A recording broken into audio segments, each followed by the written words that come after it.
Final season in the Big 12 Conference. The Texas Longhorns win the Big 12 championship, defeating Oklahoma State today in Arlington 49-21. Welcome to Football Feedback, 98.1 FM, WWLS, the sports animal, Gideon Hamilton. Jim Traber is in Arlington. He is over at the Tipsy Oak. If you made your way down to Texas for the game, get by and see Jim. We'll tell you all about that fun place coming up here in just a little bit. But this one wasn't very fun for Cowboys fans today, Jim. Right from the outset, Texas really imposed their will and looked very reminiscent to the game plan that they ran against Alabama. A lot of flat passes, a lot of passes in space, making Oklahoma State run side to side, and just didn't have the athletes to catch up. Yeah, well, this was a large embarrassment is what this game was. It looked like two teams that didn't even belong in the same, not only in the same field, they didn't belong in the same atmosphere. And, we talked before the game about how I thought OSU had to pull out the stops. And, the team that pulled out the stops was Texas. I talked about getting the ball to Ollie Gordon in a way. And right off the bat, I texted you, very first play from scrimmage, Texas runs a little a little fake, and they throw it out to the daggone back out of the backfield and gain like 15 yards. They had OSU off balance the whole game. I don't know, more than likely, if OSU would have opened up their offense more, I don't know if they win or have a chance to win. Probably not. But gee, many Christmas, at least give yourself a chance. I mean, this was thorough abuse is what this game was. There were some plays early, but again, I'm kind of right there with you in terms of one or two plays or something like that. You can say that in a lot of games, like one or two plays make a difference. One or two drives could make a difference. And in this one, I think if Oklahoma State plays that well, then maybe they lose by 2 touchdowns. Maybe they lose by closer to the number. That's just what I mean. Let's see here. Jordan Whittington had 4 catches out of the backfield. Jatavion Sanders had 8 catches, and a lot of these are really, really close to the line of scrimmage. If there was some kind of clause in a contract with a coach that said something like Jordan Whittington has to have 18 catches in this game for you to receive a bonus, he very easily could have. No doubt. All those guys are just wide open the entire time. This looked very reminiscent to Alabama, the same type of game plan that they ran there with a lot of short throws toward the boundary. They'll run shallow crosses, Jim, just to get guys away from that area as quick as possible, and then leak that, whoever it is, tight end or back out to that open space. And there's you're making the defense anticipate where you're going to be, and it's really, really difficult to deal with that. Alabama couldn't do it. Oklahoma State certainly couldn't do it today. Well, I thought one of the shocking things to me in this game is how wide open, like the back would be out of the backfield. I mean, It was like there'd be nobody anywhere near him. Right. I mean, it was incredible how let me tell you this, okay? One of the biggest things about this game is that Sarkisian is a brilliant play caller. I mean, a brilliant play caller. And they knew that they were better than OSU, and they showed it. They said, we're going to come right out and kick them right in the teeth, and they did. And the throw to Sweat for the touchdown, at that point it makes it 21-7. But when they run that play, it's 14-7 when you're throwing to an unconventional player. When you do something like that, to me, that is this is a celebration of our season here. Yeah, it's over. And that's still the first quarter that they're doing that. You run a play like that with supreme confidence where you're throwing to an unconventional receiver in that mode, and you're ahead. So that told me that these guys kind of knew what was going on and what was going to take place. Solid. That's a great point. You're right. When you're throwing to a defensive tackle who weighs 362 pounds in the first quarter, you're basically saying we can do whatever we want to do. Yep. I will tell you this now. This was like a man against a boy. It was Sarkisian against Nardo. It was thorough abuse. I mean, and look, they got better players. We all know that. But you know what? OU had better players too. And somehow OSU figured out some things to do in that game. But Texas was ready to play. You give them credit, man. Texas was ready to play. They They knew what they had to do. They knew how important it was. They knew that style points would mean something, and they lit it up. And then, when Martin makes that interception, what is it, 28-7 at that point, I think? Yeah, that score got it to 28-14. Yeah, that got it to 28-14, and you might think, okay, well, maybe we, got a chance. And then they said, nope, watch this. We're going to go right back down the field. So what if we throw an interception? Yeah. I think when we talked about turnovers before the game, I think OSU could have been +3 and they still get beat. What I said in pregame is Texas is not going to go 3 consecutive possessions without scoring, and so Oklahoma State has to be really on point offensively, and Gordon had 13 carries for 34 yards today, and they couldn't move the ball the way that they wanted to. But after seeing this today with Texas's game plan and how they were able to utilize the edge, and Jim, when you run those quick crosses, you can't let those guys go or it's a touchdown. Yep. So you can't stay behind. So it's just a great design. And that's why it's worked so well this year with these guys. And they have the perfect receivers in order to do that they can leak out to the side. And those guys can just pick up 5, 6, or 10, in this case, 10, 11, 12 yards every time you get them the ball. But I think they could come back tomorrow and Oklahoma State would not score 3 unanswered touchdowns in a game like this. Every day for the next 20 days. Yeah. I don't think it's changing. Right. This game is not changing. And you bring up the crossing routes with their wide receivers and stuff. Then they throw the tight end Sanders out there, who's an unbelievable NFL player who can do just about what he wants. Whittington is their 3rd guy, and look what he does. You brought him up. Mm-hmm. So I don't know if they really ever threw it to those guys over the middle. It was all just to clear out, to give them room to operate closer to the sideline and in the flat. And that's where they found all of those guys. It was always open all day long, no matter who it was. And they were able to run the ball really well against Oklahoma State. And that's something that you saw today too, for people that missed the game, or you listened to the game and couldn't see what was happening. I don't know if Oklahoma State had 18 carries, and one was Valahi out of the backfield where he just ran straight to the sideline. But I don't know of any of the other 17 where there didn't have to be a cutback because somebody was already there. I think on every on all of the other 17 carries, there was nothing that was straight ahead.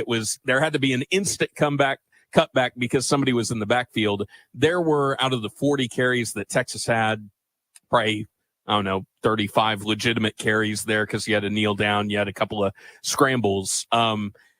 There had to be fair, at least half of them before somebody went 3 or 4 yards before they were touched. Oh, the domination on the line of scrimmage was unbelievable.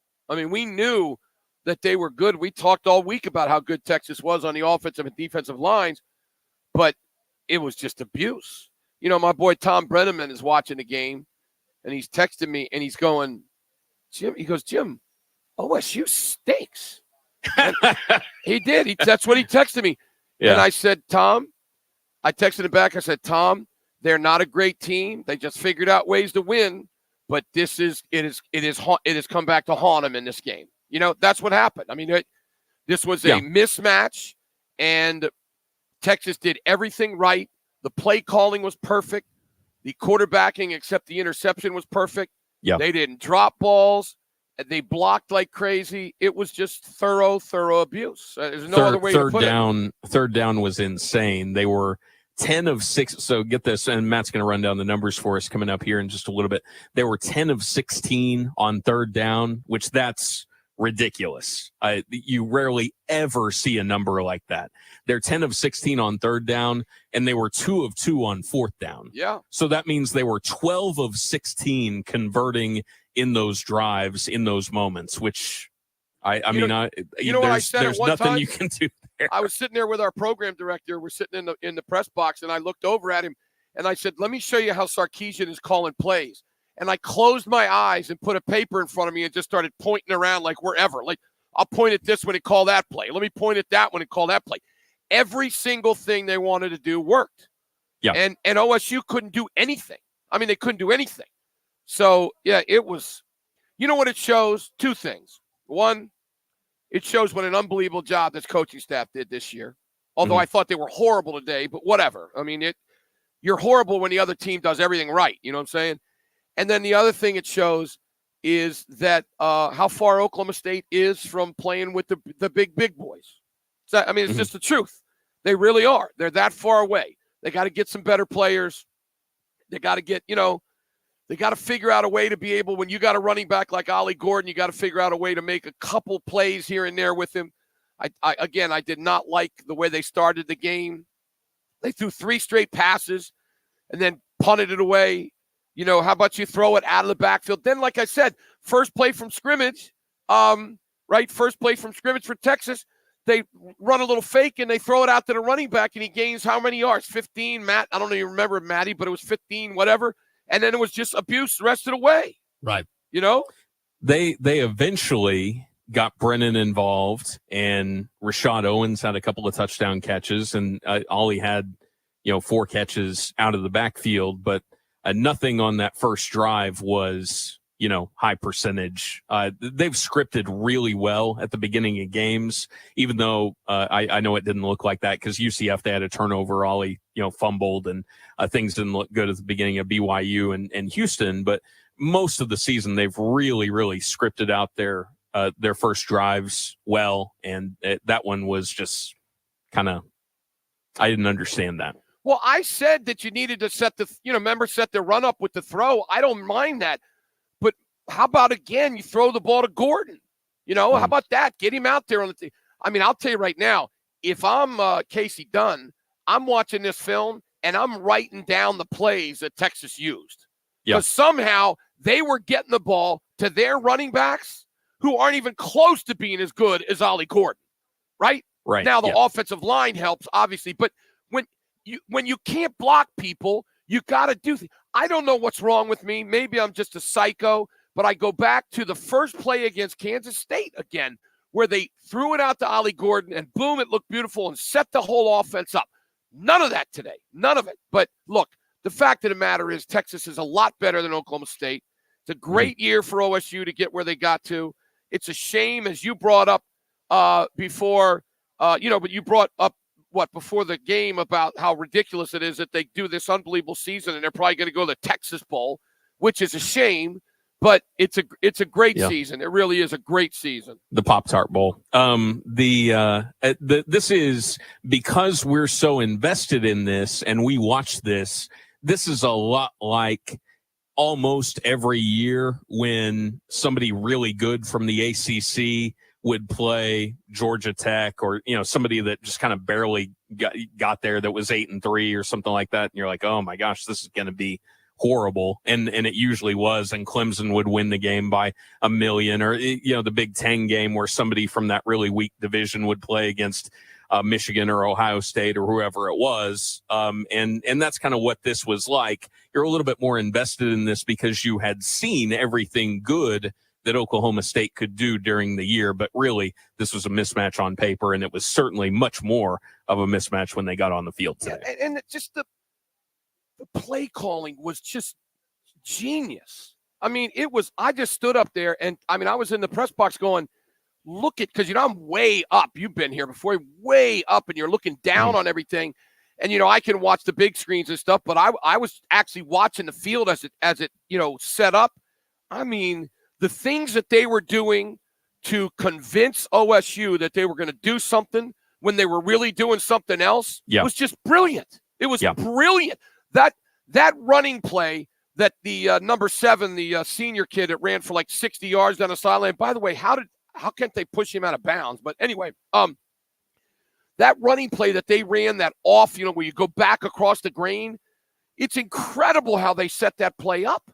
I mean, it's just amazing what they did. So, I mean, look, Oklahoma State's got a long ways to go to get to the big boys. Look, here's the other thing about this, and this is in a completely different lens if Texas doesn't turn the ball over twice and have, a turnover on downs against Oklahoma.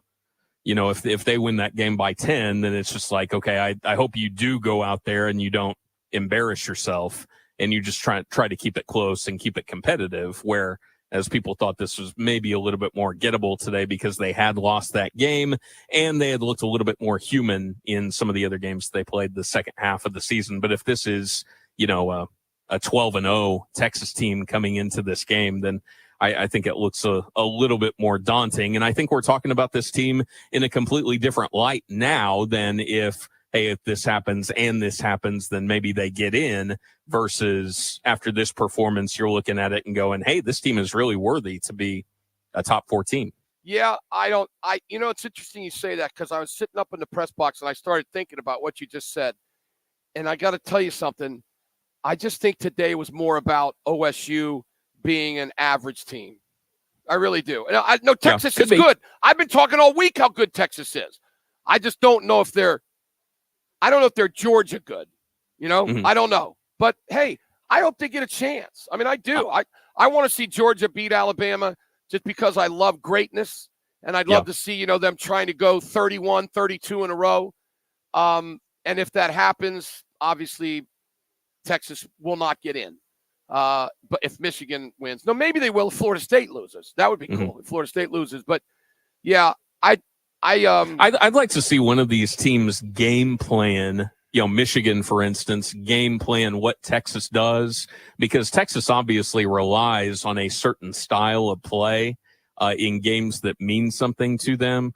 Ewers threw for 350 and 3 touchdowns against Alabama earlier this year, and it was kind of spread out the way that it was today, with a bunch of different guys with catches. Whittington had 3, Baxter had 4 out of the backfield, Worthy had 5, Mitchell had 3. Those were the longer plays, and then Sanders had 5 for a lot. It just, again, when I was watching this game today, I was hoping that they played differently than they played against Alabama. And I don't mean as good. I just mean differently in terms of going away from those short passes in the flat, because I knew Oklahoma State wasn't going to be able to defend those. And it was kind of like watching the beginning of the UCF game where you're like, this, they're doing doing what Oklahoma State's going to have trouble with. And once they started that and kept with it, it was like, this is going to be ugly. This game was over at 14-0. I mean, it was. I mean, it's just one of those games where you go, they don't have, and especially being there, being in the stadium, it was every type of abuse you could figure out, And, Ollie Gordon tried to make some runs when they handed him the ball, but they were all over him, Right. So it's just, look, again, I will give it up to OSU. It was a great season. Where they came from was amazing, but they got a long ways to go, if they want to if they want to play with the big boys. Also, let me say one thing here too. I'm getting texts, and messages from OU fans that are beating up OSU. Can you tell me, Gideon, when's the pregame show starts for the OU game? Can you help me out? When's that game start? Oh, okay. Yeah, OU fans, if you're making fun of OSU, they beat you, okay? So zip it up. You sound so stupid, it's ridiculous, all right? You got a great program. I don't know why you lower yourselves to, like, making fun of a team that beats you. You did not make it to the game. So shut up and get ready for this bowl game and the SEC. That's all I got to say, Gideon. I had to throw that out there because it's just embarrassing to me, some of the things that these guys are saying. So anyway. Phone lines are open for you if you want to sound off on this game for Oklahoma State or this season for the Cowboys. 405-900-9957, 405-900 WWLS. Now we got Charles and Coach T and some of our favorites throughout the year that want to weigh in, so we'd love to hear from you. And that's also our Trade Pros Heat and Air Text Connect line at 405-900-9957. Again, 405-900-9957. If you can't call, you can text in your thoughts about this season, Oklahoma State football to come. And that's one of the things that we can do from now until the bowl game when, your portal window opens, is kind of guess on who might be staying, who might be going, who's important for Oklahoma State to keep going into next year. I tell you, Nick Martin didn't do anything to dissuade you from the kind of year that he had. Great that chase down tackle that he had on Xavier Worthy to save a touchdown. He actually outran him to get to the spot, which was insane. And also had the interception in this game as well. So we're going to take your calls, take your texts. But first up, Jim's going to tell us what's going on at the Tipsy Oak. We've had an unbelievable weekend down here. It's just a great, great place. We got some OSU fans. Obviously, it's sad, but coming over here, get a little something to eat, great food, all the drinks you want. If you're in Arlington, trust me, this is a place you're going to want to come. We're outside. The weather is just beautiful right now. It's probably about, my guess is about 65 degrees and not a lot of wind. And the Alabama-Georgia game getting ready to come on. So if you're listening on the app, we'd love to see you. Come on over to the Tipsy Oak Ice House. All right, football feedback, Bud Light Game Time, live on the road here in Arlington. I can't even remember the final score. Was it 49-24? Was it? I can't 49-21. 21. Okay, thank you. I'm sorry. I lost track. I apologize. We'll come back. Phone calls and a lot more coming up right here on the leader in sports, The Animal.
Number 18, Oklahoma State falls to number 7, Texas today in the Big 12 championship game, 49-21. The Cowboys are 9-4, and they'll find out their bowl destination sometime tomorrow.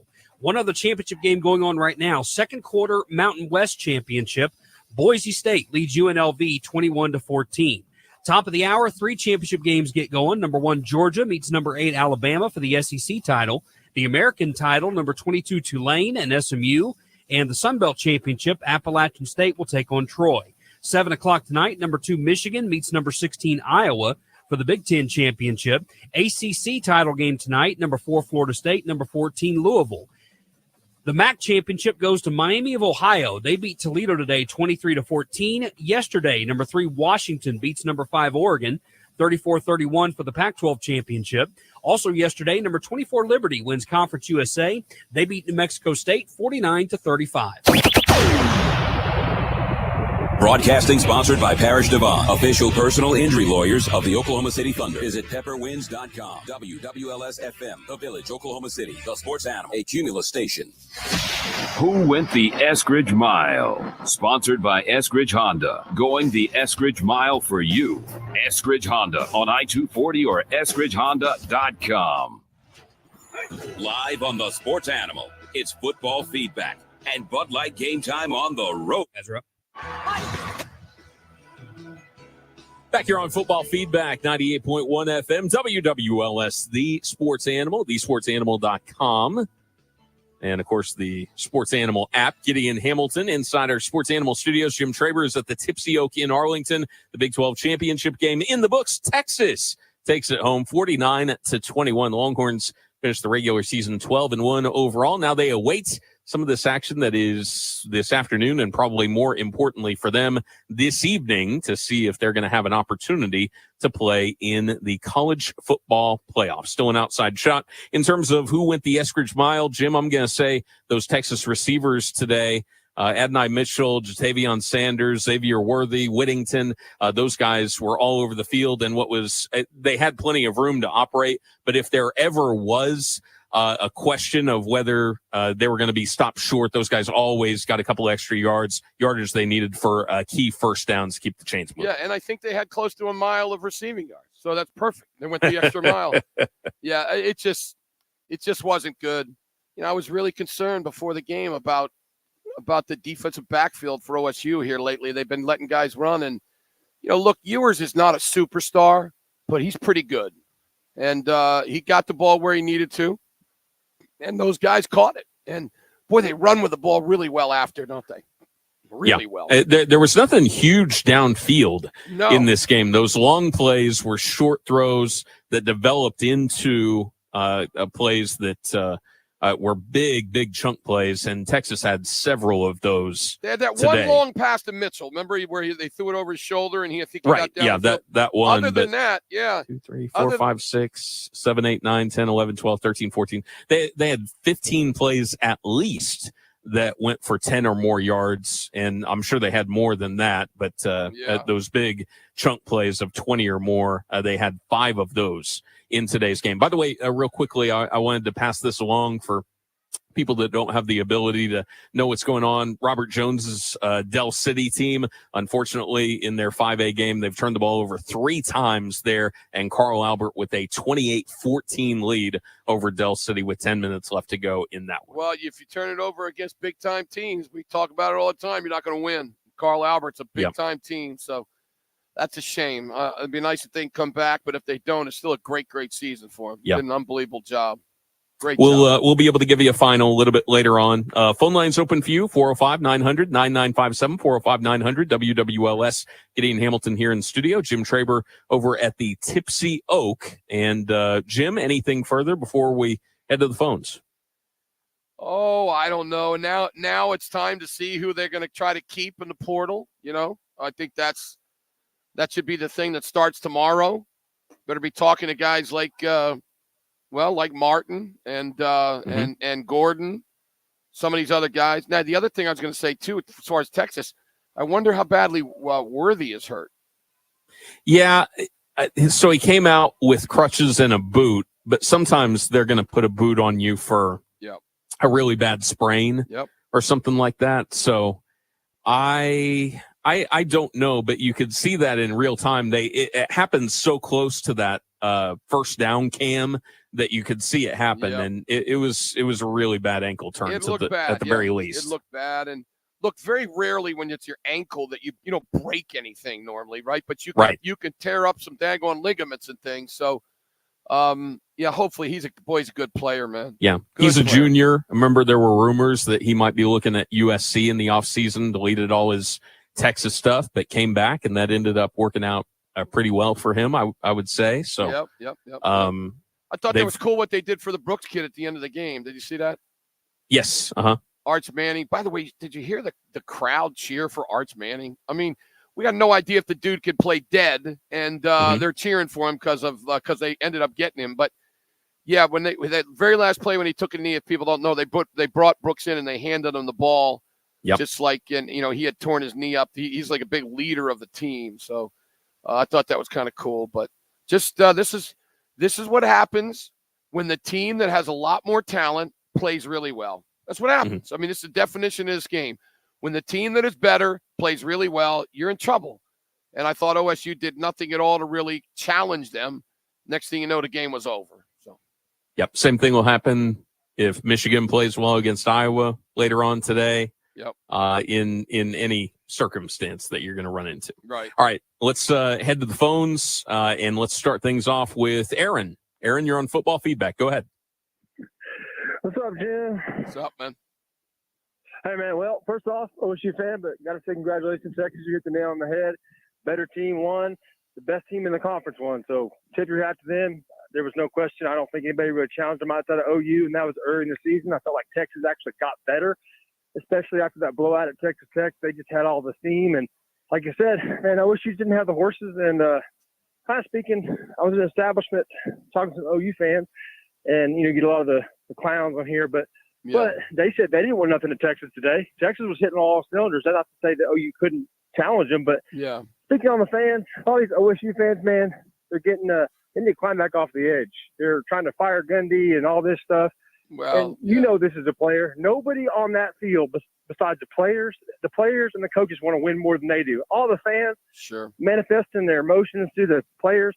Half those players could give a crap about the actual fans. They just want to win and move on to the next level and better their lives. So OSU fans, back off the freaking diving board. It's a game. The better team won. Yep. Take it and go on to the bowl game. Go. All right. Good stuff. Good stuff. Good phone call. I agree. I think this is a big off season though for OSU, Gideon, because of this new conference that they're going to. They got a chance to win the thing, and if they win that thing next year, they're going to be in the playoff where they've never ever been. Of course, now it's easier obviously to get into a 12-teamer than a 4-teamer, but it's a big off season for them. They got to have a good recruiting class. They got to do well in the portal. They got to get, keep getting bigger and stronger for some of these young kids. They got to get offensive linemen. Man, they got to get offensive linemen. Even though the offensive line did a nice job during the season, but you see what happens when they face, everybody had a hard time. How many yards did OSU run for today? I know, they were giving up, Texas was giving up 85 a game. What was the total rushing today? 31. Wow. And Gordon had 34. They lost yardage besides Gordon. That is abuse. By the way, this young kid, where did he come from? The running back. He's a true freshman?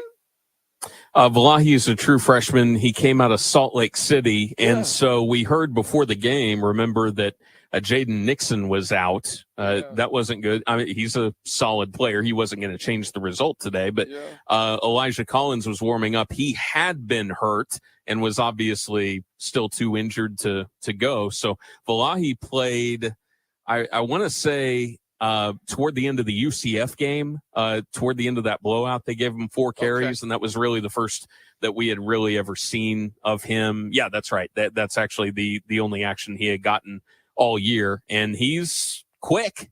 I will say that. You want to have Ollie Gordon back, you want to have some other top backs, but he's looked speedy when he got the ball. It's interesting how they ran double backs early and then threw it to him out of the backfield. When they would fake it to Gordon and throw it to him. Thought that was at least a halfway decent wrinkle. I just didn't like the game plan. I thought that Sarkisian was just brilliant. Brilliant. I don't know how he's going to be as a head coach as he goes into the SEC, but I'm going to tell you what, he knows how to call plays. He really does. Really does. I told Matt Meyer, as long as he stays away from Teabag and wherever that crowd is going tonight, he's going to be fine. Let's go ahead and bring in Justin. Justin, you're on Football Feedback. Go ahead. Hey, Jim. What's up? First, let me say congrats to the Texas fans. They won it. They earned it. No question. I didn't think OSU was going to win the game, but I certainly thought we'd play better. But I want to throw some shade at Coach Dunn. I mean, we watched the OU game. We watched this route we ran. The diamond formation, which we didn't run a single time in this game. We ran motion every play against OU. We did when we played up to our opponent, so to speak, and we looked like we wanted to win. We played this game like we thought we could line up and just beat them. I agree. We did. The only motion we ran in the first quarter was with a tight end. We never threw it to the tight end in the game until the fourth quarter seam pass when you're down by 35. I mean, our play calling was atrocious. Now, our defense, Nardo, was clearly outmatched. There's no question there. Yeah. But Dunn's play calling, and he doesn't get I'm new like Nardo gets from a benefit of the doubt. Well, listen, my man, listen. His play calling was atrocious. Justin, before the game, I was very adamant. They couldn't just line up and do what they do. The team is better than them. You've got to pull out all the stops. And like you're saying, they didn't pull out any stops. They did nothing. Meanwhile, here's Texas, who is by far the favorite, running a double reverse pass for a touchdown. So it was just a mismatch on the sidelines. It was a mismatch on the field. And I think that, I would assume Mike Gundy's probably saying that right now. I mean, you know how Mike is. You know how Gundy is, Gideon. He's not afraid to say we got outcoached, we got outplayed. Right. And I can't. Is there anything else that can be said, Gideon? No. I mean, out prepared. They were out talented. And he's. I think he's in the press room right now. By the way, we're going to have that audio for people on the College Locker Room show coming up as soon as we're done. So we're going to be able to hear from Mike Gundy. He's on the podium right now with Nicholas Martin and Alan Bowman. So we'll be able to hear from those guys as well. Yeah, and what else? I was going to say one thing I can't remember. Yeah, what a day you got today, huh? You got Thunder tonight, right? Yeah, we'll be, and that's a late tip off at 8:00. So we're wall to wall today. Well, I guess the Mavs. If I was 20 years younger, I'd go take Julie and go get a ticket and go to that game over there in the arena. But guess what? I'm not going to. I'm going to have dinner and plop down like Jabba the Hutt in my daggone hotel room and watch. Let's get another caller in here. Let's bring in Donnie. Donnie, you're on Football Feedback. Go ahead. Yeah, first-time caller. Okay, appreciate it. Go ahead. Johnny's, go ahead. What's up? Yeah, what Gundy's got to do is beg Dana Hogerson to come back to OSU and be his offensive coordinator. That was the worst. Some of the worst calls. Well, 3rd and 8, and run up the middle to the teeth. Well, that 3rd and 8 call, we haven't even mentioned that. I couldn't believe I watched that. But look, here's the deal. I would love for you to say something, Gideon, after this. I don't think Dunn's going anywhere. I think that Gundy loves him. He's a good recruiter. If he didn't after last season, then all those guys left. Thank you. That's exactly correct. You said it best, much better than I could. If they didn't get rid of him after last season, seriously, after the first 4 games, I thought Dunn got better this year. Didn't you, Gideon? I thought he got better. Yeah. No, if they, look, if this game is 49-35 or something like that, and that's a big if. Nobody's talking about this thing just because of the turnaround, the resurrection that they had during the middle part of the year. It's just because it looks so bad. Yeah, you're right. But I just don't like teams that play teams that are better than them, that don't take every chance to beat them. I just don't like that. Yeah. Well, when there was, and the other thing, and we take for granted people listen to every minute on the air, but we said this during the pregame. Is there something on the line with winning and the prestige that comes from winning and the opportunity to play in a New Year's Six Bowl? Yes, that is important. That would be a very important thing. But it's not like your entire season is on the line in terms of, getting into the college football playoff or something like that. So in that way, I would think you would have a little bit more freedom to be able to go and challenge yourself a little bit in this game. Yeah, I agree with you. And if I was an OSU fan, take away being a radio guy and trying to be unbiased and everything. If I was just a solid OSU fan, I would not be happy. I would want my team to do everything they possibly can to do as good as they can. I don't know what they couldn't have done anything probably to win the game, but give yourself a chance. And I just with the plays that they were running, I just didn't think they gave themselves a chance. I just don't. But look, Texas is really, really good. We said it all week long, and it's a great win for them. And it was a really good season for Oklahoma State. It really was. I mean, you can't 9-4, go to a bowl game, but I don't know. I'm bothered by that a little bit. Just bothered a little bit by some of the play calling I watched today. And then Sarkisian was just a master. That makes it look worse. You know what I'm saying? It makes it look worse when the team you're playing is just, running on all cylinders and you look like you're kind of stuck in mud. So that was a tough deal. Really tough deal. We're going to get back to the phones. I know we got some more people on hold. 405-900-9957, 405-900 WWLS. You can be a part of the conversation there or on our Trade Pros Heat and Air text line. You want to just get your thoughts in there. We'll read some of those a little bit later on in the show with Matt Meyer. Right now, though, Jim is going to tell us what's going on at the Tipsy Oak. We're watching your feed here on the Sports Animals Twitter page where we've got a video feed on there that you can see. So it looks like you're having a great time out there at the Tipsy Oak, Jim. And I know I look really, really good. Everybody's laughing now. Yeah, very un-Jabba-like. Thank you. You're right. I'm not Jabba anymore. I'm Jabba's little brother that nobody ever saw in the Star Wars. By the way, Georgia is just a touchdown right down the field. Touchdown. I mean, they are a machine. I'm just letting you know. Anyway, yeah, this Tipsy Oak is just great. Great food. Wonderful place to be. We'd love to see you. If you're around, come on over. If not, come out here next time you go to Arlington, the Tipsy Oak Ice House. All right, we'll come back. My turn. Yeah, go ahead. My bad. Go ahead, Jim. I'm kind of lost. It's football feedback, Bud Light game time. All over the place. And we're live from Arlington. I got to look at it. Texas 49, OSU 21. Cisco came over and wrote it down for me like I'm a little 3-year-old. 49-21. We'll be back with more calls and a lot more. If you'd like to text, you can as well. This is the leader in sports, The Animal.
Nation to be found out tomorrow.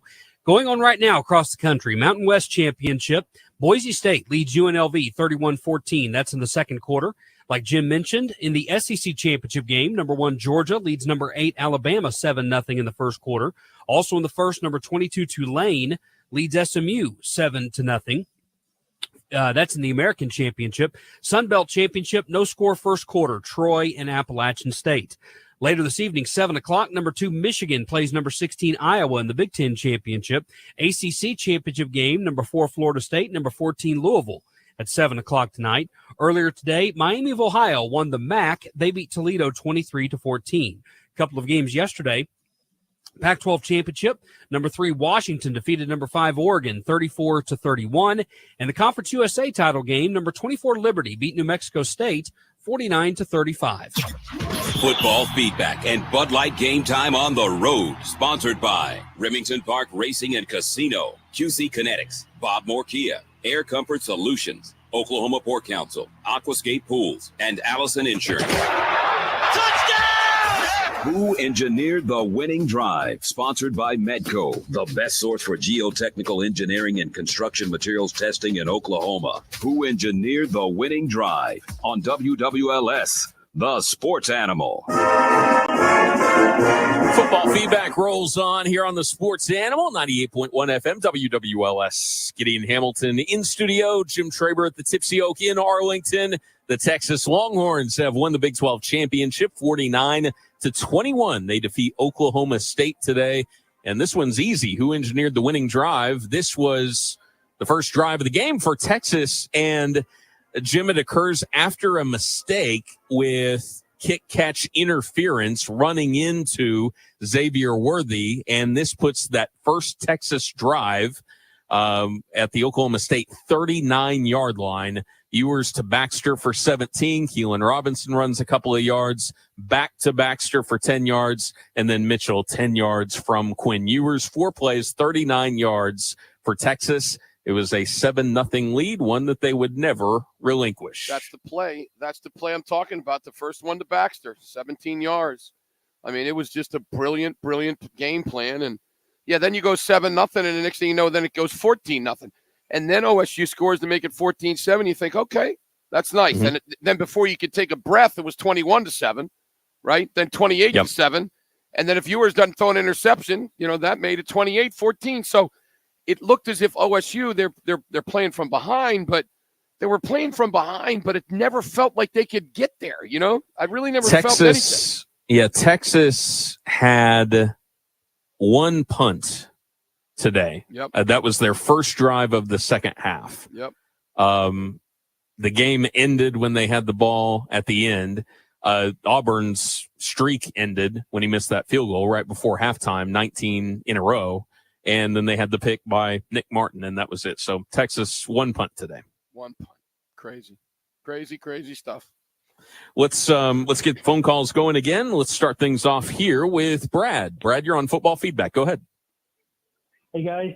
Jim, I agree with you. The talent difference was a big deal there.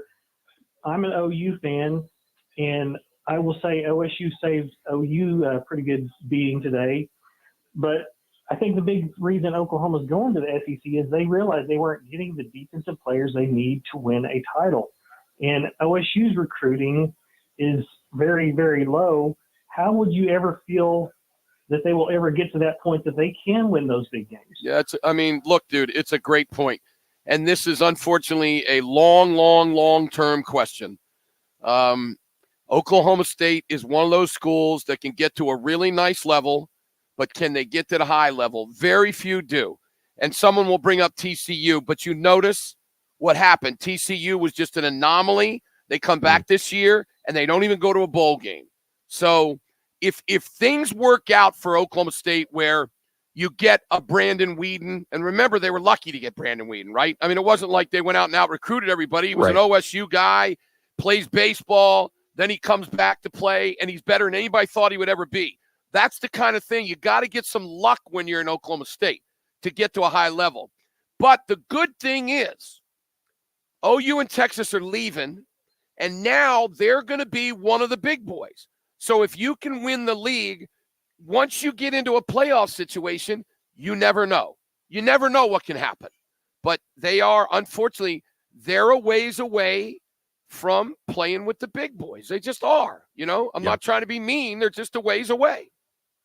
The defense in 20 and 21, that was a defense, if you paired it up with a lot of really talented skill players, which they sort of didn't have at that time. And you know this from covering Oklahoma State for 3 decades now, or however long it's been, more than that it never lines up, does it? No. It's always one or the other. Nope. 83, mid 80s, it was Leslie O'Neal and those guys. And then the late 80s, they could score every time down. They couldn't stop anyone.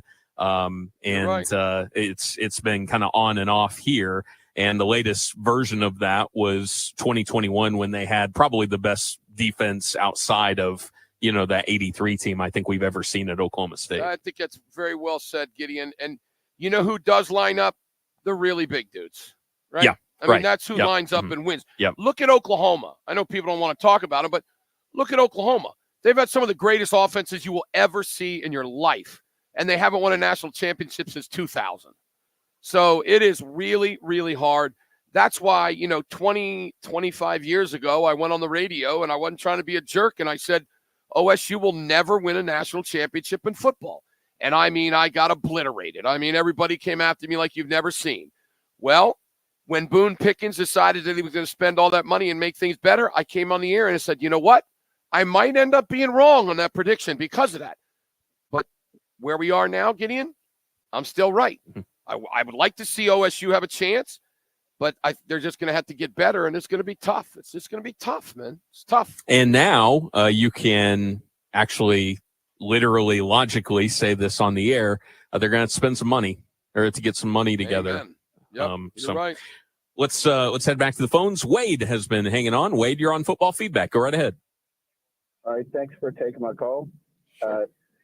OSU fan here. I take a different perspective. I want to give Texas props. Impressed with Ewers. Looks like a much better player than last season. But just a couple of observations. Number one,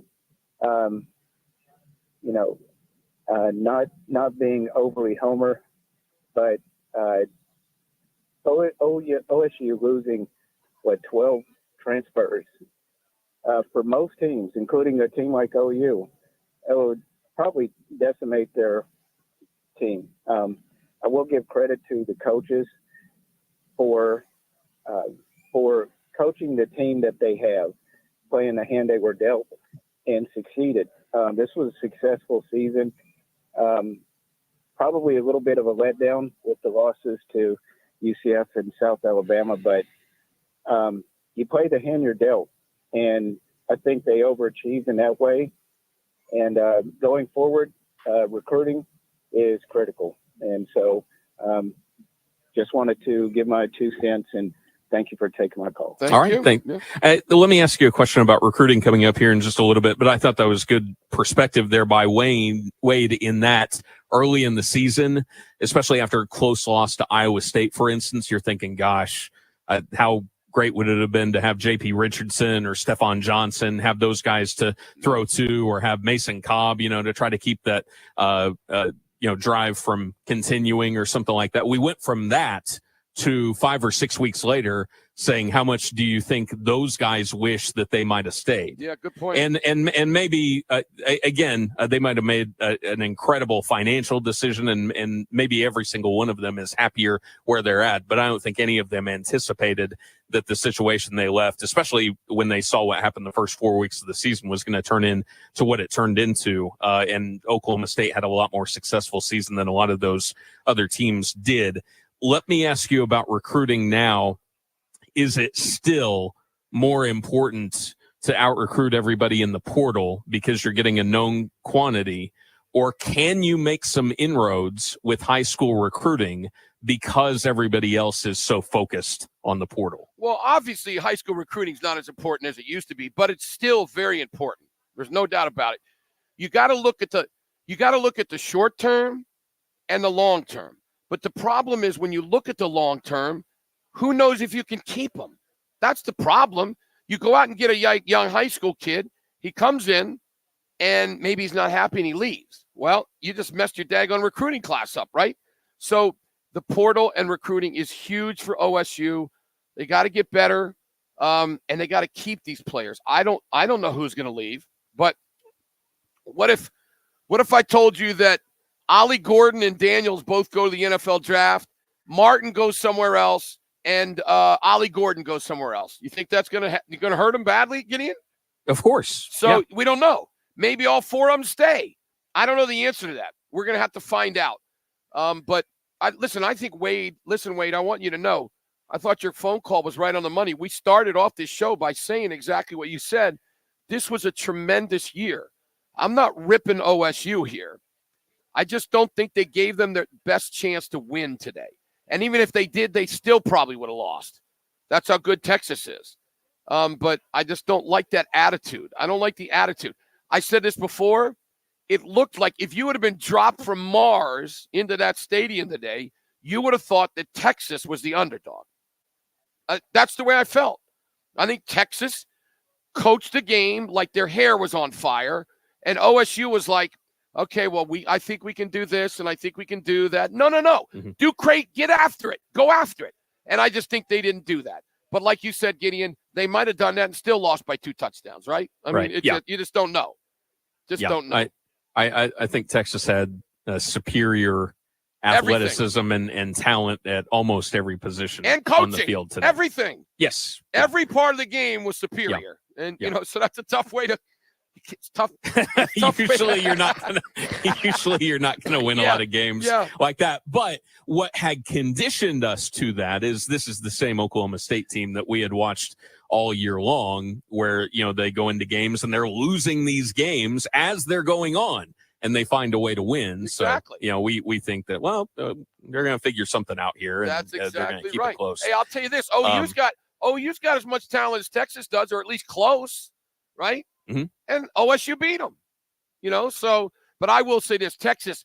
I think Texas was getting sick of people talking about them, like, "Oh, you're getting lucky to win," and they just obliterated Tech and they obliterated OSU. And I think what they said today to the committee is, "Hey, here's the deal: we've done everything we can. We deserve to be in there. We believe. So let's see what happens." That's all you can do if you're Texas, right? Yeah. Georgia with an early touchdown on Alabama after the teams trade punts. Alabama with a pretty good drive that they're working on right now, that they're right around the red zone. But I believe they've got a third down coming up. And they just kicked the field goal. Okay. So didn't get the third down. So Alabama on the board, but they still trailed Georgia 7-3. That is in the later stages of the first quarter. Michigan, Iowa, a little bit later on tonight. That's on Fox. Louisville and FSU is on ABC. Those games will be on the same time. We've got Thunder basketball coming up later on tonight, 8 o'clock tip-off. So we've got Luka, who just welcomed in his first child. He did not play in that game last night against Memphis. Yep. Kyrie was out there. I don't know. I don't know exactly what he was. I don't know what he was doing out there. He's always out there. I don't think he was. I don't know if he was playing or not. But he is now. So the guys have switched, and Luka is in, and Kyrie is questionable for tonight's game. He's questionable. Yes. Oh my gosh, are you kidding me? You know what I was thinking last night when I was watching? Kawhi.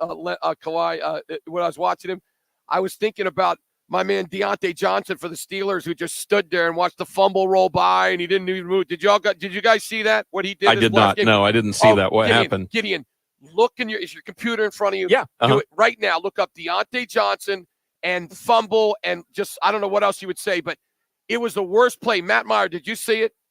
Oh my gosh, guys. It was the most embarrassing thing. I'm looking this up right now. It's the most embarrassing thing you've ever seen. Well, the first thing that comes up is Deontay Johnson speaks out on fumble incident. Yeah, I'm okay. human. You see, they show the play. Yeah, he's human, all right. He's not even listen. Oh, so, I see it now. Yeah, okay, watch. yeah, I you see the ball rolling by him, and he's just standing there. All I could think about as I was watching Kyrie last night is, gosh, he reminds me a little bit of Deontay Johnson. He's just standing there watching things, you know.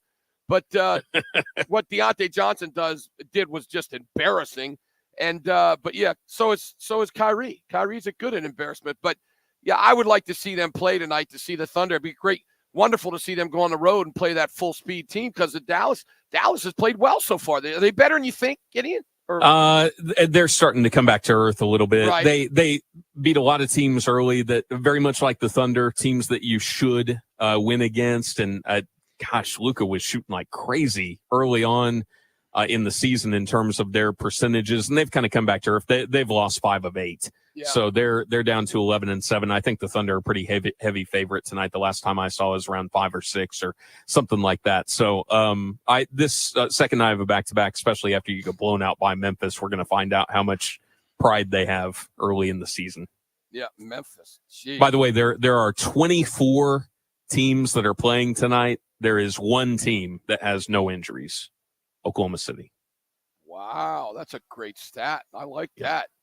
Yeah. By the way, they're 3.5. The Thunder are 3.5-point favorite as of okay. So they that actually went from I think it was 5.5 this morning. I think they got confirmation that Luka played, and maybe Kyrie too. Maybe, I don't know. Maybe he is going to play. I don't know. But yeah, 3.5. That's unbelievable to think where the Thunder have come from the last couple of years and be favored on the road by 3.5 against a good team. That's pretty impressive. Absolutely. That should show all the fans out there that they are definitely going in the right direction. Definitely. And it should, nobody will call in and admit this, but I don't think they're going to sell the team anytime soon, because losing on purpose creates a losing culture and everybody's going to ask out and leave. Yeah, good point. Very good point. Did Johnson think that the Steelers running back was down? I think so. I think he thought the play was over. No, if you watch him, he didn't even block. He just stood there. Yeah, I see that. Did he think he heard a whistle? I mean, what? I don't know. What is he doing? I mean, the ball almost bit him. It went right by him so close, and he's just standing there. I know. It's unbelievable.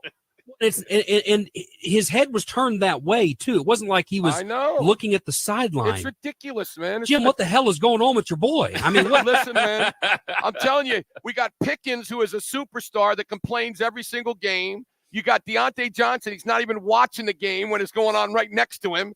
And they're 7-4. I don't know what's going on. They got an offensive coordinator in the first, 10 games who has no idea what he's doing. I mean, Pickett looks scared most of the time. I mean, you know what's actually funny is when I typed in Deontay Johnson. Yeah. There's two different. There's another fumble incident. I guess there was one a couple of years ago when they were playing Kansas City. That's exactly when he fumbled right. without even being touched. Yep, absolutely. So I had to make sure I was looking at the right thing at first. I mean, it's crazy, man. That play is one of the worst. And I was watching it live, and I am screaming, "What are you doing?" If CeeDee Lamb had done that, I'd have thrown something through my TV. Well, it looked to me like he was on his phone or something. Like he said, "Let me look and see. I got any messages here during the game." Yeah, it was crazy. It is crazy. Why don't we go ahead and take a break here? I'm down at the Tipsy Oak. Gideon back in studio. We'll continue to take your calls. 405-900-9957. We'd love to hear from you. And remember now, this game, over with. I know OSU fans are glad it's over with, but a really good season. Yeah, listen, here's the deal. I want people to remember this, Gideon. We're not ripping Oklahoma State. This was a tremendous season. And the talent difference was immense today. I just always want the team to give the best chance to win.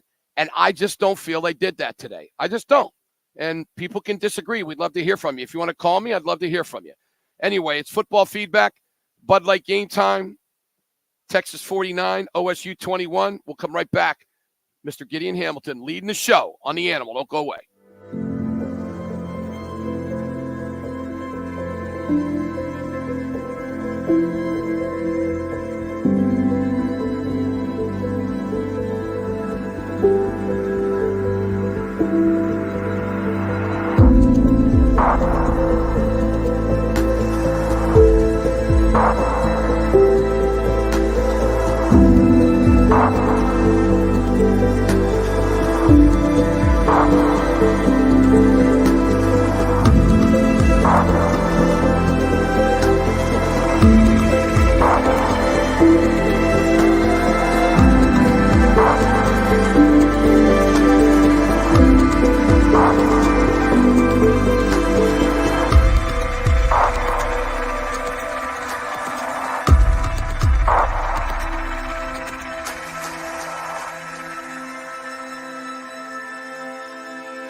locally owned and operated locations in Oklahoma City. Number 18, Oklahoma State falls to number 7, Texas today, 49-21. The Cowboys are 9-4, and they'll await their bowl assignment that we will find out about tomorrow. Right now at the half, Mountain West Championship, Boise State leads UNLV 31-17. Going into the second quarter, number 1 Georgia leads number 8 Alabama 7-3 in the SEC title game. Late first quarter, 7 apiece between number 22 Tulane and SMU. That's in the American Championship game. Second quarter, no score in the Sun Belt title game between Appalachian State and Troy. Tonight at 7 o'clock, Big Ten title, number 2 Michigan and number 16 Iowa. 7 o'clock tonight, number 14 Louisville takes on number 4 Florida State for the ACC Championship. Also today, Miami of Ohio beat Toledo 23-14 for the MAC Championship. Last night, the Pac-12 was won by Washington. They defeat Oregon 34-31. And number 24 Liberty beats New Mexico State 49-35 yesterday for the Conference USA Championship. Football feedback and Bud Light Game Time on the road. Sponsored by David Stanley, Chrysler Jeep Dodge Ram, Trade Pros Heat and Air, Advanced Laser Center, T&W Tire, The Metal Store, and the Car Crash Clinic of Dr. Martin Lopez. It's time for the Impact Player of the Game, sponsored by Dr. Martin Lopez. Big crashes have big impacts. Get the care you need from the Car Crash Clinic of Dr. Martin Lopez. Learn more at okccrash.com or call Dr. Lopez at 405-86-CRASH. Is Football Feedback, 98.1 FM, WWLS, the Sports Animal. Bud Light Game Time on the road as Jim Traber is at the Tipsy Oak in Arlington. Gideon Hamilton back here inside our Sports Animal studios. The Big 12 championship game in the books. Texas wins it over OSU 49-21. Jim, you're welcome to pick somebody else, but I think the impact players in this game are the respective offensive and defensive lines for the Longhorns. I don't think you could play much better than those guys did today. They had an advantage, and I thought those guys played really, really well across the board. Texas was able to run the ball effectively. Ewers was never really pressured. Those quarterbacks, I think their completion percentage today between he and Murphy was like 77% or something like that. And so they were never really hurried in any sense of the word. And then Oklahoma State couldn't run the football. So I thought up front Texas was awesome. Totally agree. That's a great choice. Maddie, will you give you don't have to give all of the individual stats, but you just give some team stats. I really haven't heard all the numbers of how it ended. Well, it wasn't all that pretty. Texas, 33 first downs compared to 13 for OSU. Texas had 20 more first downs. Like Gideon was talking about, third downs, Texas 10 of 16, and they were 2 of 2 on fourth. So that's 12 of 18 on third or fourth down conversions. Oklahoma State 3 of 10 on third. They did convert their 1 fourth down opportunity. Total yardage, yikes. 662 for Texas, 281 for Oklahoma State. Texas ran the ball 40 times for 198 yards. It's almost 5 a carry. Team-wise, Oklahoma State, 18 for 31. That is less than 2 a carry. Time of possession, which normally I don't put a lot of stock in, but if you just told me the time of possession in this game, you probably have a pretty decent idea of who won the game. Texas had the ball for 40 minutes and 6 seconds. OSU, 1954. Wow. So more than double the time of possession. Ewers, 35 of 46 for 452, 4 scores. Did have the pick to Martin. Bowman was 22 of 38 for 250, had 3 touchdowns and the interception, which was just a terrible decision. Keelan Robinson was the leading rusher for the Horns, 4 carries for 75 yards. Gordon for OSU was held to 13 of 34 rushing. Now, Gordon did have 4 catches for 54 yards, so Ollie Gordon ended up touching the ball 17 times for 88 yards today. Texas had 2 receivers go over 100.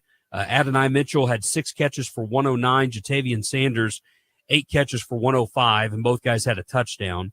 Brennan Presley was the leading receiver for OSU, 9 catches, 93 yards, and a score. Nick Martin, I look, it's hard to say anybody on the defense played well. Nick Martin did have 13 tackles and an interception. Cowboys only had 1 sack as a team, 6 tackles for loss. Yeah. But anyway, yeah, those are some of the main thorough numbers. domination, basically. No other way to say it. Thorough domination. Texas is both sides of the good. ball. Said before the game, Oklahoma State's going to need some turnovers or some unconventional things to happen. They even lost the turnover battle 2-1 in this one.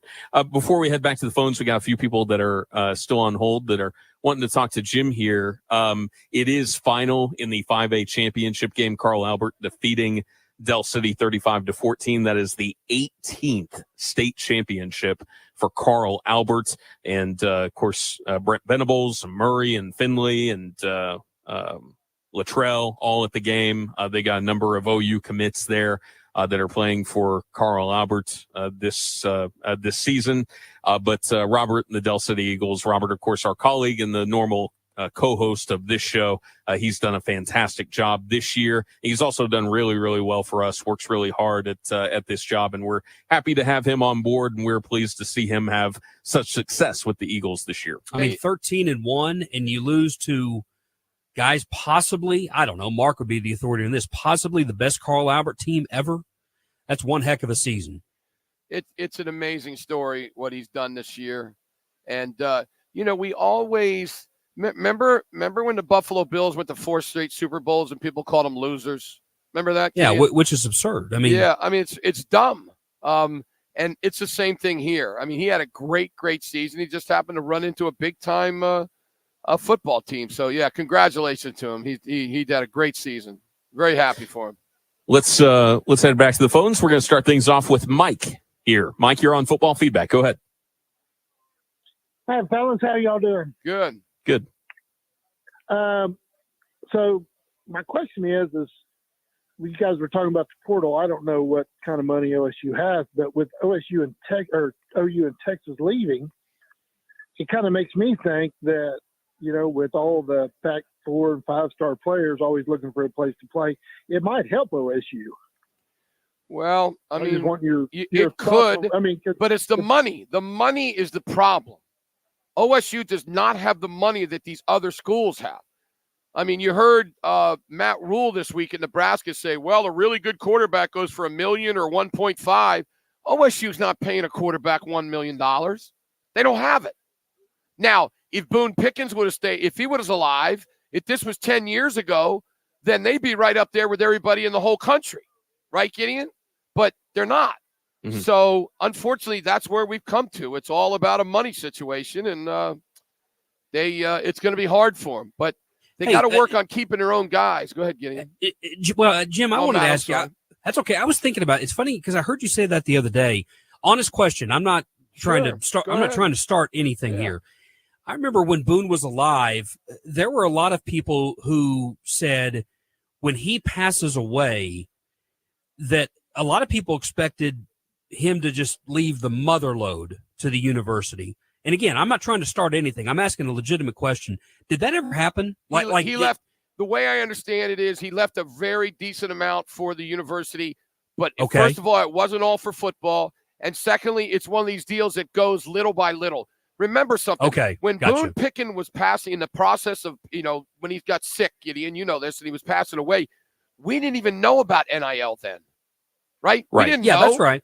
Right. I mean, if he would have maybe known about it, he might have put money aside. I don't know. Right.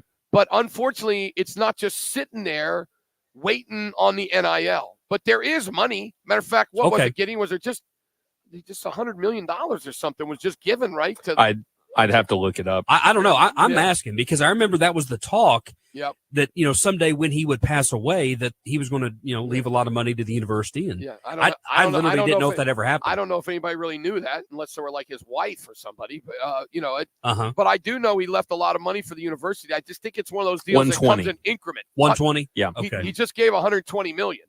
Yeah. So, by the way, Alabama just scored a touchdown. They're up 10-7 on Georgia. So, great game. Uh-oh.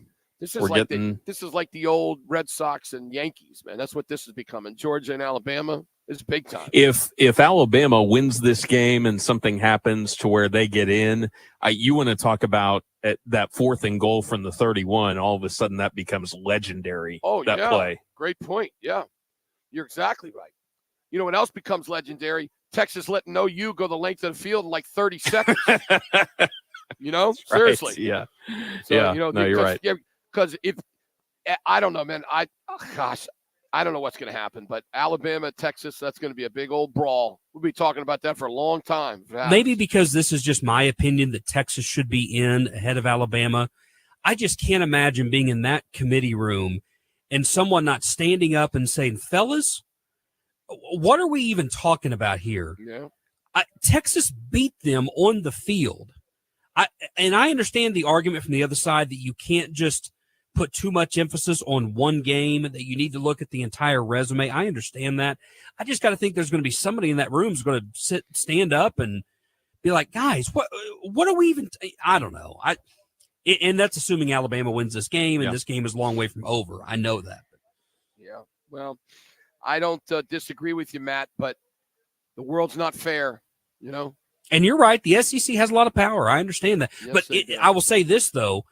As you guys know, it's not like the argument would be like Alabama against Texas Tech or TCU. Mm-hmm. Texas got a lot of power, too. And it's got a big brand name, too. No, they do. There's no doubt about that. But their brand name's not as big as Alabama's. Yeah. And by the way, Georgia could win this game 38-10. Yeah, right. I mean this game's far from over anyway. We're still early here in the second quarter, but we were thinking about this even before the day started. What if? It came down to this. Let's go ahead and head back to the phones. Colt is up next. Colt, you're on Football Feedback. Go ahead. Hey, guys, I love your show. Appreciate all you do. I think y'all made a good point earlier about, national championship hopes for OSU. And I think that's well taken, that it's possible, but everything's going to have to click right. And I try to be a realistic OSU fan, as Jim would say, I try not to pull my boxer shorts over my head. But, very nice.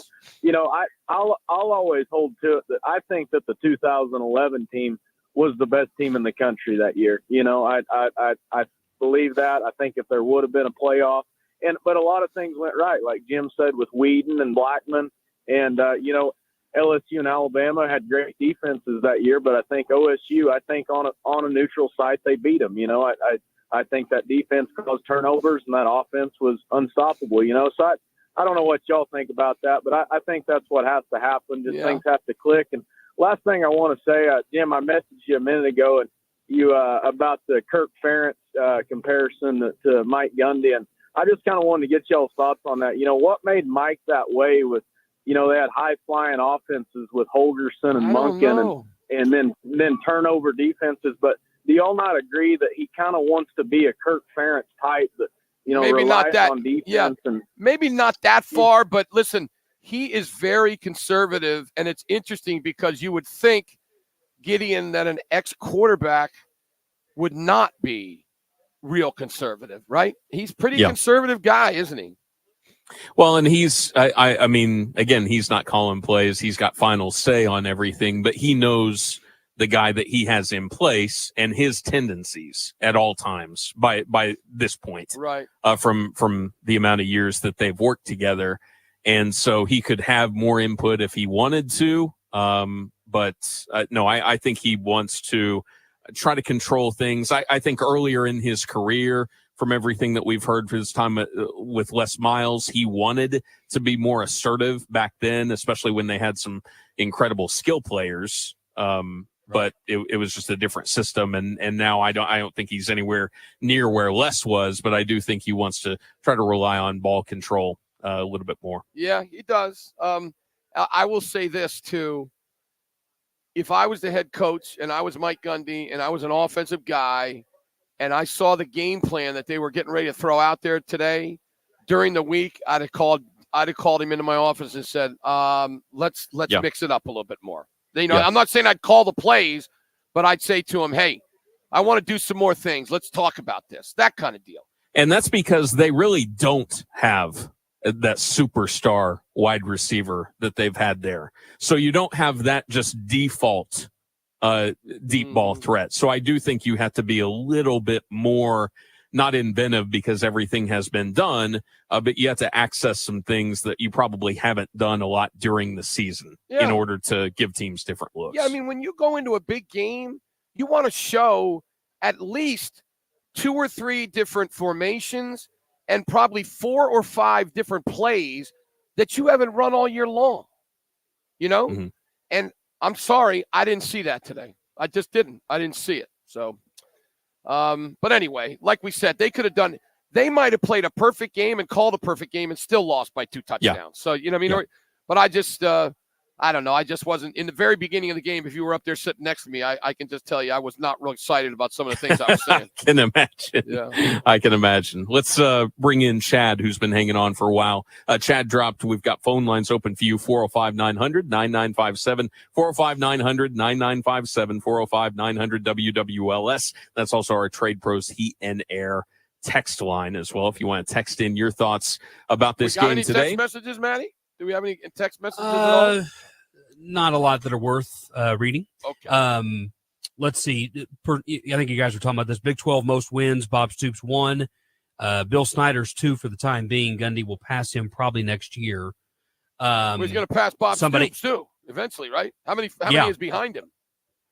It's a good question. He probably, if he sticks around long enough, probably will have a chance. I don't have the list in front of me. I don't have the numbers in front of me. Stoops is at 191. Is that right? For Big 12 wins? Oh, Big 12, I don't know. I think these are just Big 12 wins. Big 12 wins. Okay, never mind. Let's see. What bearing, if any, did the fact that Gundy beat Texas 9 of 13 previous contests have on this game? I'd say none. 0. So yeah, I mean, there's there's a good troll element on the text line today, as you guys can imagine. I'm sure. So Stoops with 121 conference wins, Gundy with 102. Oh yeah. So another 5 year. Well, I mean, a couple of really great years, 2 or 3 great years, maybe but 4. Yeah. And within 4 years, if he keeps getting after it, he'll. Why wouldn't he get after it? He's making $7 million a year in Stillwater, Oklahoma. I don't see why we'd ever leave, right? I mean, might as well just stay and keep going. Yep. I'm interested to see the bowl game. I saw a little deal that he goes to the Pop-Tart Bowl and plays against Notre Dame. But up in the press box, I was hearing from people that know a little bit more about me, or more than me, that they're going to go to the Houston Bowl. Because I think Kansas State has never been down to Orlando. So I think that the Kansas State may go to Orlando, and then OSU will go to the Houston Bowl, which you and I talked about earlier. If people didn't hear, it's really a shame with this amazing season that you end up in the Houston Bowl, which is why these bowl games are a joke. But go ahead. Yeah, the Houston Bowl, I think that was the first one that Marshall mentioned on our pregame show. And by the way, now known as the Texas Bowl. I'm sorry. Yeah, and the thing, the same game. The problem that you run into with bowl games, they mean absolutely nothing. You have ridiculous sponsors that lessen the impact of the game to the general fan. To be honest with you, if you say, hey, we're going to play in the Pop-Tart Bowl, that just sounds silly. I love Pop-Tarts. Don't get on Pop-Tarts. I love Pop-Tarts. I do too, and I'm sure they're going to dump a Gatorade bucket of Pop-Tarts on Mike Gundy, and that'll be on the internet for a couple of days. But generally, people are like, oh, what bowl you're playing? Oh, we're playing in the Cheez-It Bowl, and it's like, ugh. We were that bad this year. It's not as bad as the Mayonnaise Bowl, though. Not as bad as that one. The Texas Bowl, that was the other thing is these bowls have shifting ties, or they have non-concrete ties where they move around. And the last time Oklahoma played in the Heart of Dallas Bowl or the Texas Bowl, it didn't mean anything at all. It was like the 6th or 7th best bowl in the league. Yeah. And so people are like, oh God. The one good thing that this bowl game does for you is it's recruiting. They get you in the recruit state a lot of in Texas Houston. more. Yeah. Right. And you're allowed to bring recruits to the bowl game. So, if they go down there to Houston, you bring a bunch of recruits in the Houston area, even maybe some kids you may not be able to get, but bring them anyway. Maybe they'll like something. You just never know. That's the only good thing about it. But yeah, I'm with you, Gideon. I'm sick of the bowls. I'm sick of all that. Oklahoma State had an amazing turnaround. They just played a team today that's better than them in every facet of the game. And I bow down to Texas, man. Every single year we hear, Texas is back, Texas is back, Texas is back. Well, this year, it's the first time that you can really say Texas is back. Well, and we don't know. Some people are excited behind you about Texas that. Fan, because they've been saying it for years and it's been wrong. They're sick of it, so it's finally right. But it's ironic that they get to this point in the last year of this league, and there's still a lot of questions about them going into the league next year. And maybe they'll be just as good. Maybe they'll be even better next year. But there's still a lot of question marks about how they're going to perform. Well, it's going to be a little bit different in the next league. This next league is going to be a little bit different for both OU and Texas, Yeah. Good stuff. Gideon Hamilton here inside our Sports Animal Studio. Jim, you're down there at the Tipsy Oak, a festive Tipsy Oak. Yeah, they're packed out in here. The OSU fans are here. The Texas fans are here. We're having a great time. By the way, Georgia just missed a field. Oh, it's a false start. So they're going to have to kick the field goal again. So they didn't miss it. They hit it, I guess, and then they're going to have to redo it. So it's going to go back to be a, 35? It'll be a 50-yard field goal, I guess. But anyway, the Tipsy Oak is just a great place. A lot of great food, a lot of great people. Come on out. Enjoy yourself if you're in the Arlington area. Here's the deal. We're going to come back. Gideon and I are going to take some more calls. We'd love to hear from you. And then we will definitely give our final thoughts. We got a lot more coming up. And we also have, obviously, Thunder basketball as well. So Oklahoma State loses 49-21. This is Football Feedback, Bud Light Game Time, live from beautiful Tipsy Oak here in Arlington. Stay with us on the leader in sports, The Animal.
Number 18, Oklahoma State falls to number 7, Texas today, 49-21 in the Big 12 championship game.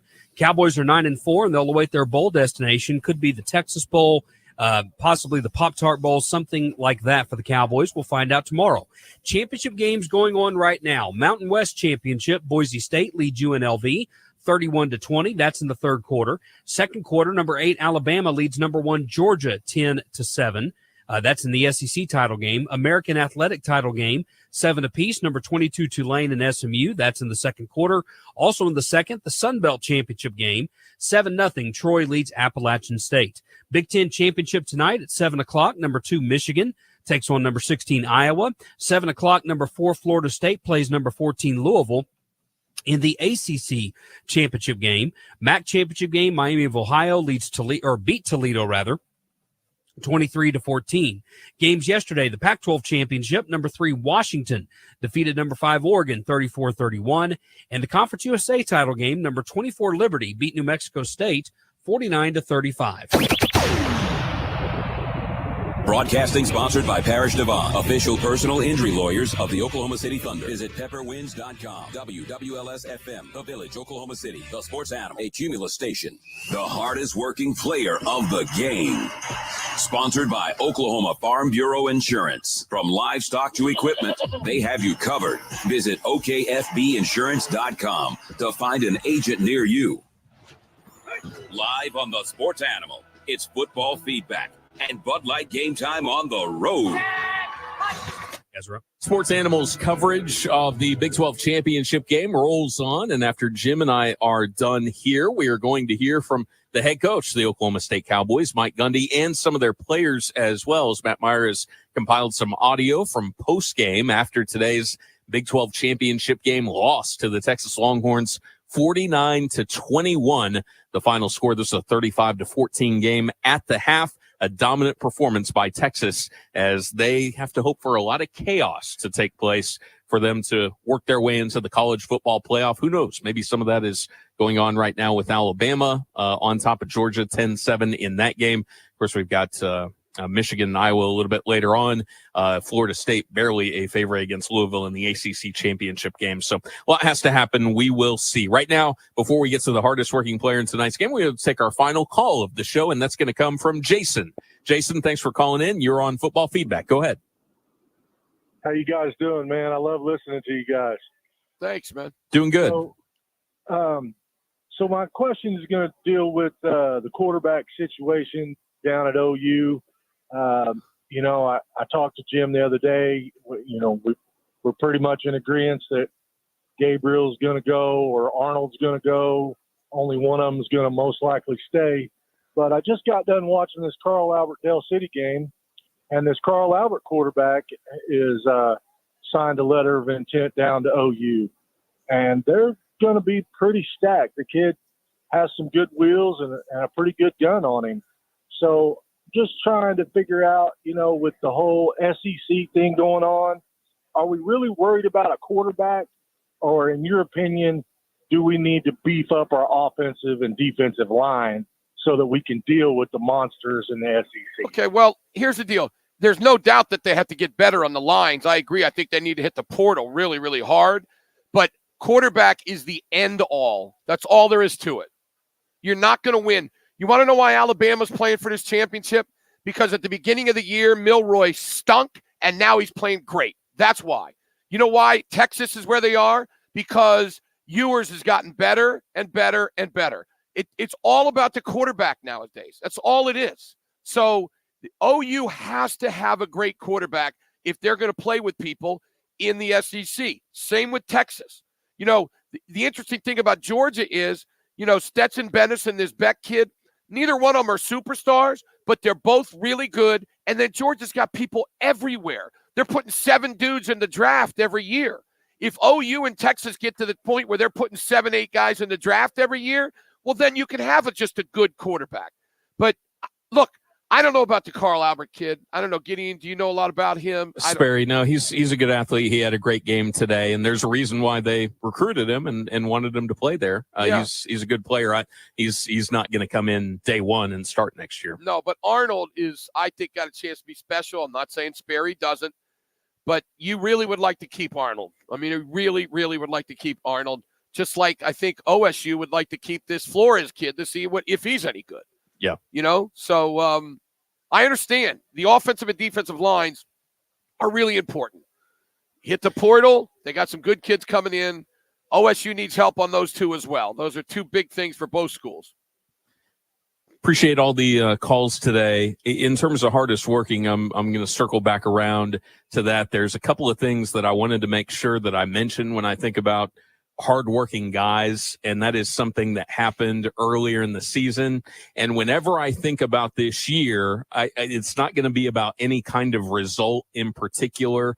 The moment that I'm going to remember is Oklahoma State's crowd booing their own player, booing Alan Bowman, and then cheering Gunnar Gundy when he came into the game.